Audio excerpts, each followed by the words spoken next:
Hello, this is my presentation over the legacy of Edgar Allan Poe.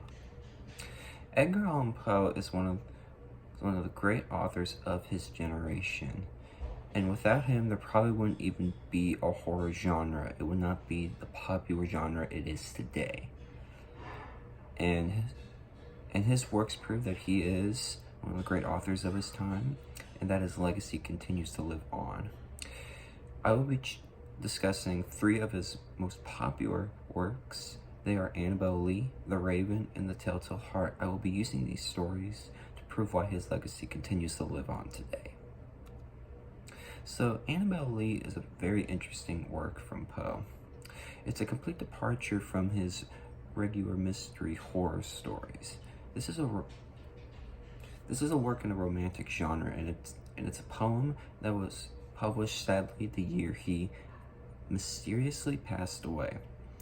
And it tells the story of a man who speaks of his beloved Annabel Lee, who was taken away from him. But the love he shares for her will continue to live on.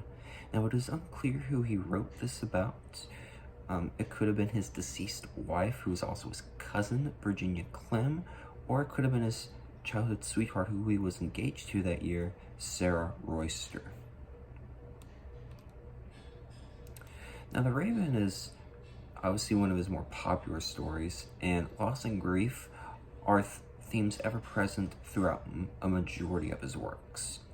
And The Raven is a very haunting story. It's a very simple story of a man who one night notices a raven in his house, and this raven continues to use the word nevermore when answering questions. The man becomes frustrated and angry to the point when he asks about his wife Lenore, who has died.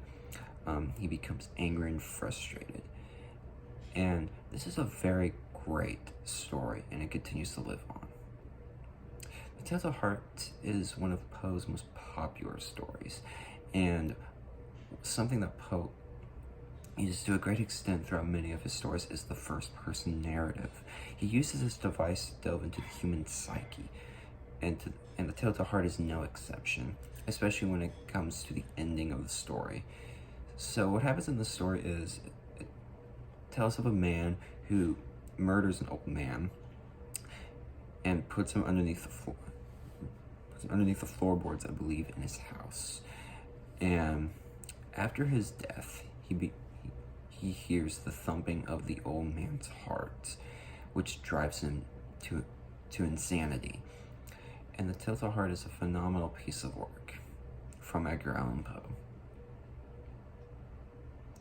So without Edgar Allan Poe, I don't think you could make an argument, and I personally could make an argument that without him, the horror genre would not be the genre it is today. It would not be as popular, and there have been many authors like Stephen King, Bram Stoker, H.P. Lovecraft, Anne Rice even, who you can tell through their works that they loved Edgar Allan Poe and they respected his works. This is my presentation on Edgar Allan Poe.